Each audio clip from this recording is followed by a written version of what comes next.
Welcome to Luca is a Billionaire, where the only thing I invest in is your answers. In this video, I will show you how to make avocado dip for nachos. First, gather your ingredients: ripe avocados, fresh lime juice, and your preferred seasonings. Selecting avocados that are firm but yield slightly to gentle pressure ensures a creamy texture.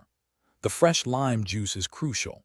It not only adds a zesty flavor, but also helps prevent the dip from browning too quickly.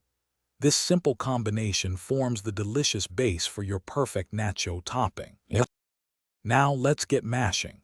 Scoop out the avocado flesh and mash it with a fork or potato masher until it reaches your preferred consistency. Some like it chunky, others super smooth. Next, season generously with salt, black pepper, and a small pinch of ground cumin to enhance the savory notes. For an extra layer of flavor and texture, stir in some finely diced red onion and fresh cilantro. Taste and adjust as needed. Want to take your dip to the next level? Feel free to customize it. You can stir in some finely diced tomatoes for a burst of color and sweetness, or add minced jalapenos for a spicy kick. A dash of your favorite hot sauce also works wonders if you enjoy extra heat.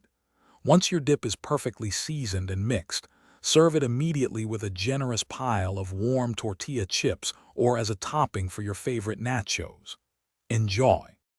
To keep any leftover avocado dip fresh, store it in an airtight container. A great trick to prevent browning is to press plastic wrap directly onto the surface of the dip, removing any air. This helps maintain its vibrant green color for longer. You can usually keep it fresh for about 1 to 2 days in the refrigerator.